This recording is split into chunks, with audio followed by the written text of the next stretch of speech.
You know, we see all these school shootings, mall shootings, all these mass shootings that be committed by the folks' sons, right? But then every time they want to criminalize the sons in our community, they want to have the school to prison pipeline. And they always want to speak about black mothers. Oh, the black single mother this, the black mother that. Oh, look at how she raised her children. But I want you to hear what this sister had to say about this, because she's definitely spot on, and we have to start calling this out more and more. Seeing the fact that white women are never blamed for raising terrorists, but black women are always raised for raising thugs.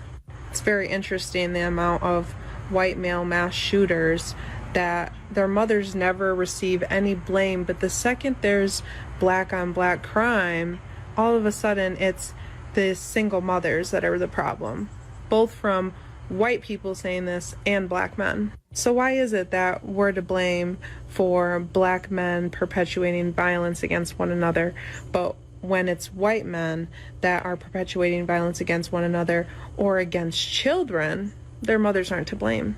All of a sudden, MAGA right now is spinning with the fact that, oh, it's a mental health crisis, and not the fact that they put a gun in the hands of a 3-year-old and raised him and taught him how to use it his entire life, clearly teaching him that violence is a solution to problems.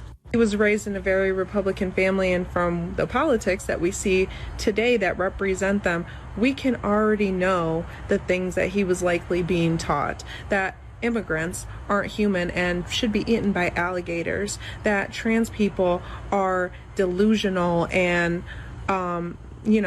insert any slur that you want, that black people were actually better off and less violent when they had less rights. So when are we going to start holding white mothers and fathers accountable for raising white supremacists who go to school and mow children down? As we said earlier, it's like kryptonite. They will not be accountable. And I think personally that it should be against the law for an underage child to be out here with any kind of gun. Just like they don't like underage children, or you can get arrested if you give a child alcohol because they don't supposed to have it until they're 21. They should not be putting guns in the hands of children. And I've seen so many videos of them doing that, and they laugh about it and having these children shoot guns or whatever. Then they grow up with this obsession, and then society has to suffer. That's why, I always get concerned when our children got to go to school in one of the enclaves, because that's a danger for our children. That's a big danger. They're not willing to deal with this issue. Like I say, their hero Charlie Kirk was taken out by their own with using that gun. Now, Dr. Frances Cress Welsing talked about that gun for them, and how it's an extension of their manhood. You know what I'm saying? They are so obsessive with that freaking gun.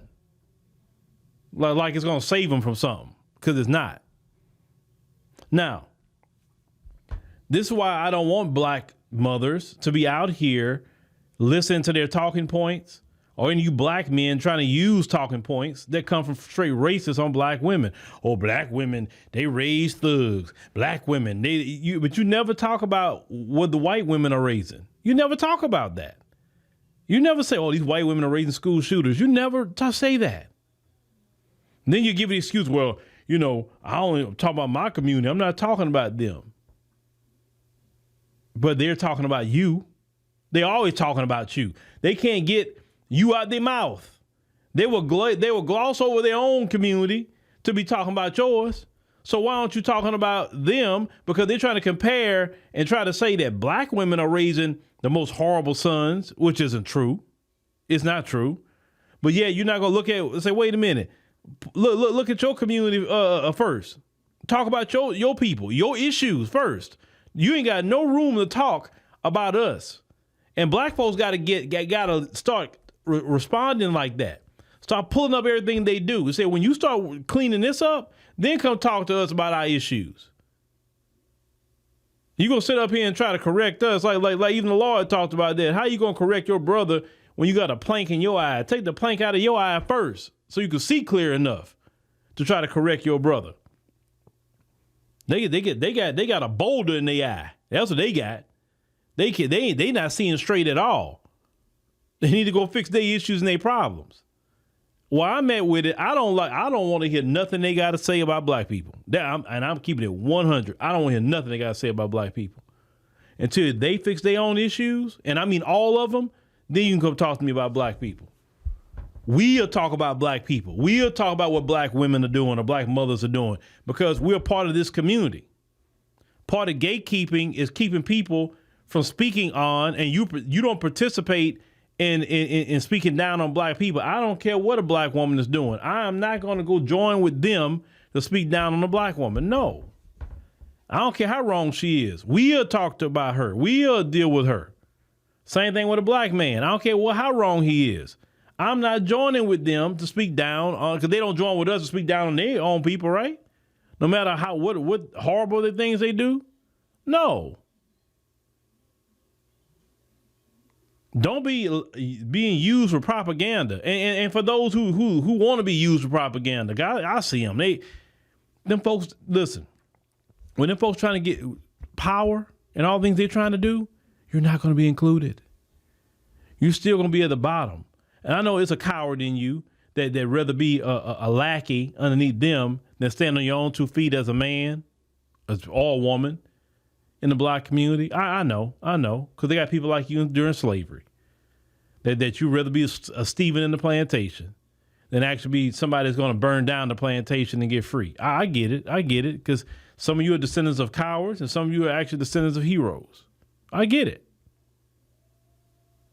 But I will not have a conversation with them about my community. No, it's not happening. They have way too much to fix in their own before they can say something to me about ours. Don't ever let them come up and say something, with the black crime. Then you just start pulling up, the school shooters. Let's talk about that white on white crime. What's going on with that? Hey, last week they had this shooting. Hey, they had a shooting at the Dallas ICE building. You know what I'm saying? The day they shot Charlie Kirk, they had a shooting in Denver. Let's talk about that.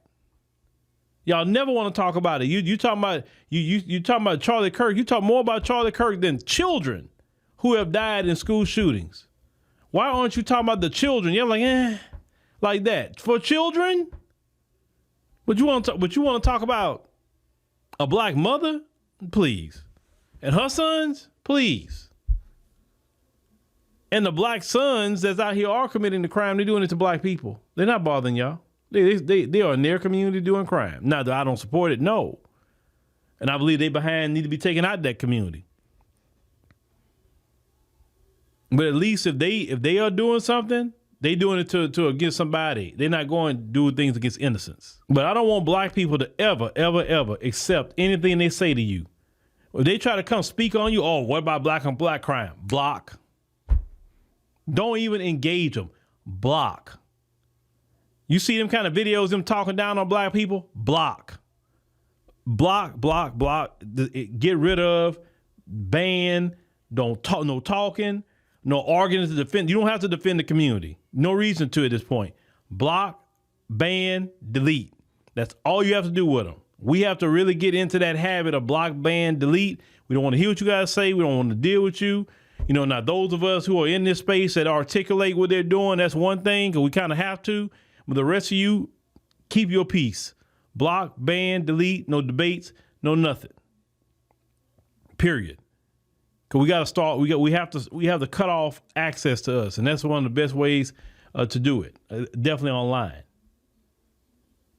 for sure.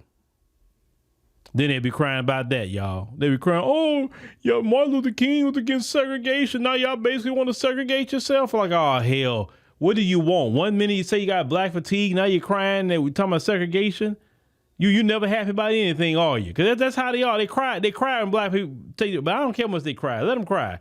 Go holler at the Asians. There we go. That's your buddies, right? They always talking about Asians and Asians this and Asians that. Go talk to the Asians. That's who you do, friend. Go to the Asian spaces, go talk with them, go look at their crime stats, go enjoy yourself with the Asians. That's your buddy, right? That's what you claim. Asians are your friends. So go over there with them. I think that'll be a good place for you, is with the Asian community, okay? All right. So that's your new friend. Talk to the Asians.